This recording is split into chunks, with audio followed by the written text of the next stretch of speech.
In recent years, gaming has become one of the most popular forms of entertainment. It has since overtaken the film industry in terms of income. This happened for the first time in 2013 when Rockstar Games released Grand Theft Auto 5. Within its first 24 hours of release, the game made over $800 million. It also seems that every company wants to get a piece of the action. Recently, at Games Developer Conference, Google unveiled their brand new gaming streaming service called Stadia. In this documentary, I want to explore how video games are affecting us by researching the positive and the negatives of gaming. With the World Health Organization declaring gaming as an addiction, I think it is time that we ask the question, how is gaming affecting us?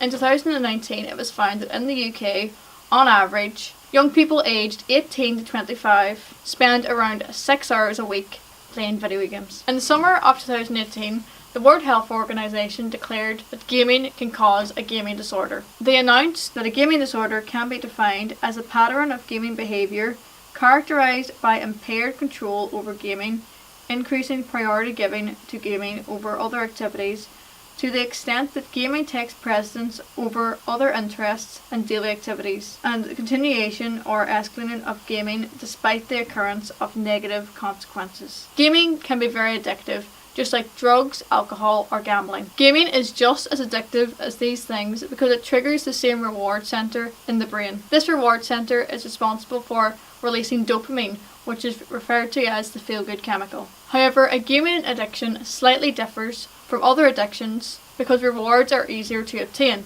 and therefore they occur more frequently, which means that dopamine is constantly being released, and therefore there is no incentive for the player to stop playing. According to rehab centres in the UK, the physical and psychological effects of a gaming addiction are feeling irritable when not playing video games, becoming isolated in order to play games without being interrupted, poor personal hygiene and a poor diet, being persistently tired and fatigued due to a lack of sleep, lying about how long you've been playing the game for, carpal tunnel syndrome, a preoccupation with gaming. For example, they might talk about games constantly, and they will make excuses as to why they have to be online. The World Health Organization states, for a gaming disorder to be diagnosed, the behaviour pattern must be of sufficient severity to result in significant impairment in personal, family, social, educational, occupational, or other important areas and would normally have been evident for at least 12 months. Dr. Henrietta Bowen-Jones is an addiction psychiatrist who was responsible for opening the first NHS-funded treatment centre for gaming and internet addictions. There are also other treatment centres in the UK for gaming disorders, but these can be very costly for families that have children who have gaming addictions. The centre that Dr. Bowen-Jones has opened,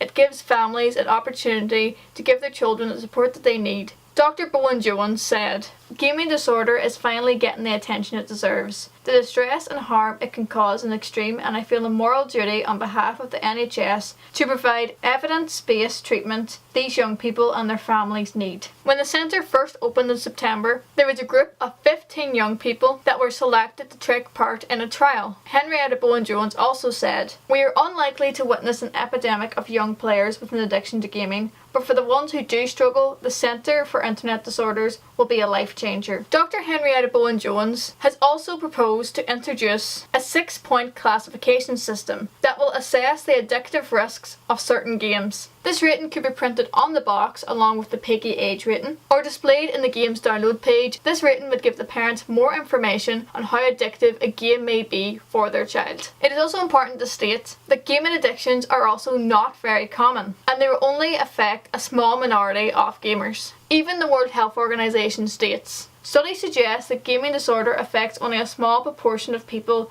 who engage in digital or video gaming activities. However, people who partake in gaming should be alert to the amount of time they spend on gaming activities." During my research, I found that media outlets tend to blame violent games or any form of violent media for the majority of crimes committed by young people. But is there really a link between violent media and violent video games and real life violence? Scientists in the University of York investigated this link, and they found no evidence to support a link between the two. They investigated the link by doing numerous experiments which had over 3,000 participants. The studies were based on the belief that the dominant model of learning in video games is priming. This would mean that exposing people to certain concepts, for example, exposing them to a violent video game, would therefore make violence and aggression easier to act out in real life. The scientists done 2 experiments which were based on the phenomenon of priming. The first experiment tested the reaction times of players. They did this by splitting the participants into 2 groups. One group played a game where they were a car avoiding collisions, and another group played a game where they were a mouse avoiding being caught by a cat. After playing the game, they were then shown various images, such as a cat or a car, and they were asked to label them vehicle or animal. Dr. David Zendel said that if players are primed through immersing themselves in the concepts of the game, they should be able to categorize the objects associated with this game more quickly in the real world once the game had concluded. This study found that this was not the case. The second experiment that the researchers done was a study that investigated if realism influenced the aggression of gamers. For this experiment again, the participants were split into 2 groups. One of the groups played a realistic looking game that included realistic characters and locations and included ragdoll physics, which makes human movements and death appear lifelike. The other group played a game that had unrealistic cartoon characters in an animated world with unrealistic death animations. After playing these games, the players then took part in word fragment completion tests. This test is commonly referred to as a word association test. The researchers expected that more violent word associations would have been made by the players that played the realistic game. However, this was not the case. Dr. Zendel said there was no difference in the priming between the game that employed ragdoll physics and the game that didn't. Even though these experiments have debunked the theory that there is a link between violent media and real life violence, this test was only done by adults. And further work still needs to be done on the effects that violent media and video games may have on children. I feel as though gaming is given a negative reputation, but scientists have found a multitude of positive effects that can come from gaming. For example, a study was done in Berlin where 32 adults were told to play Super Mario 64 on a handheld console for half an hour a day over a period of 2 months. There was also a control group who were told not to play video games for the whole 2 months. Both groups had their brains scanned with an MRI before and after the 2 months, and it was found that the group that played games for the 2 months had an increase in grey matter in 3 main areas of the brain. With the increased grey matter in these 3 areas, this means that gaming can improve spatial navigation, memory function, strategic planning, and fine motor skills of the hands. Another study was done on the effects that video games can have on children, and it found that video games can help children who have dyslexia, and it showed that dyslexic children that played action games regularly were able to read more faster and accurately than dyslexic children who didn't. With more medical procedures now using technology, video games have also been used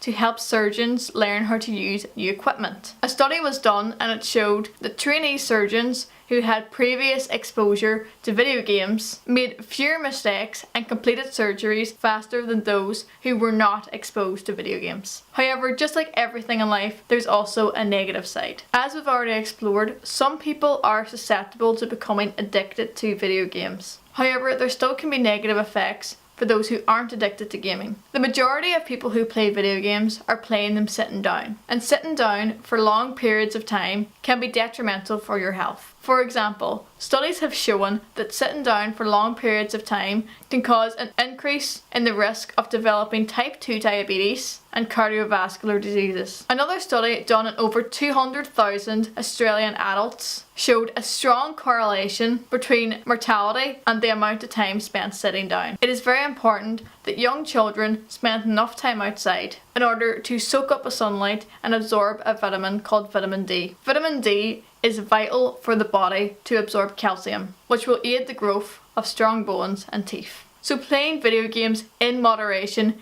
is recommended because of the mental impact it can have. Because playing video games too much can be detrimental for your physical health and will outweigh the mental benefits. It is especially very important for young children and young adults to get outside and keep active. After all, video games are meant to be fun, but they have to be enjoyed in a healthy way. Even though gaming tends to be more popular amongst younger adults aged 18 to 25, it is also becoming more popular with younger children, especially with companies like Nintendo, whose target audience is families and young children, and games like Fortnite that makes use of bright and highly saturated images, cartoon-like characters, and a fun, child-friendly art style. Ellie Gibson, who is a parent that writes about games for a living, has shared her tips and advice about young children playing video games. Parents need to listen to the age rating on games. Every game has a PEGI age rating on the box. PEGI stands for Pan-European Game Information, and the age rating was established to help European parents make informed decisions on buying computer games. As well as an age rating, PEGI also includes symbols on the back of all gaming boxes to tell you what kind of content is expected in the game. Even though there aren't any official UK guidelines on screen time, the American Academy of Pediatrics does have official guidelines. They recommend no screen time at all for children who are under 18 months, followed by a maximum of 1 hour per day for children aged 5. However, there are still no recommended guidelines in any country for children aged over 6. It is up to the parent to decide how long they are comfortable with their child playing video games. Parental controls can be found on all of the newest consoles, such as the Nintendo Switch, the PlayStation 4 and the Xbox One. By using parental controls, you can restrict the type of games that your child plays. You can set time limits on how long your child will be allowed to play games for, and you can set what age rating your child is allowed to play. To get an idea on how young people are affected by video games, I interviewed 5 students and asked them how they felt video games had impacted them positively or negatively. You do get a bit angry. Like, I'm not one of those guys that would like throw a controller at a wall or anything like that. But you do find that you get quite angry when you get killed or... Most negative is definitely the impact on my wallet. It was like all sorts of forms of media. Yeah, there's always going to make mistakes, and I've made quite a few, and unfortunately when it comes to gaming, when you make a mistake, it's costly. Whenever I'm getting killed all the time on multiplayer, it does affect me negatively sometimes, but whenever it happens I decide, right, I need to take a break. I tend to get angry at games when I don't particularly want to get angry, so that's probably where it negatively affects me the most. More so time. I spend a lot of time playing them, so I end up not doing work. I don't know, you do feel happy whenever you get to a very high level with a bunch of people. You do, and you die there. You're sort of like, yeah, I'll die happy here. Like, it's a great stress reliever, a great way to just relax after a whole day. I suppose it's like same as watching a movie or TV, but it's a bit more hands-on. It really does, because if I ever get bored around the house, I could just play a game, me not being bored in the house, got something to do and get enjoyment out of it. It definitely affects me in a positive way because it's made me stay connected to people through games, you know, being able to hop on, play games with people, maybe just, you know, achieving something in a game makes you feel pretty good. Throughout the years, like, it's helped me get through like a lot of stuff, so like I like, you know, it's kind of like an escapism kind of thing. As well as doing interviews, I also gathered information through running a survey. Through doing the survey, I found that the majority of people who play video games are not teenagers like most people think. Instead, the age of the people that filled out the survey were young adults aged 18 to 23. 60% of the people who filled out the survey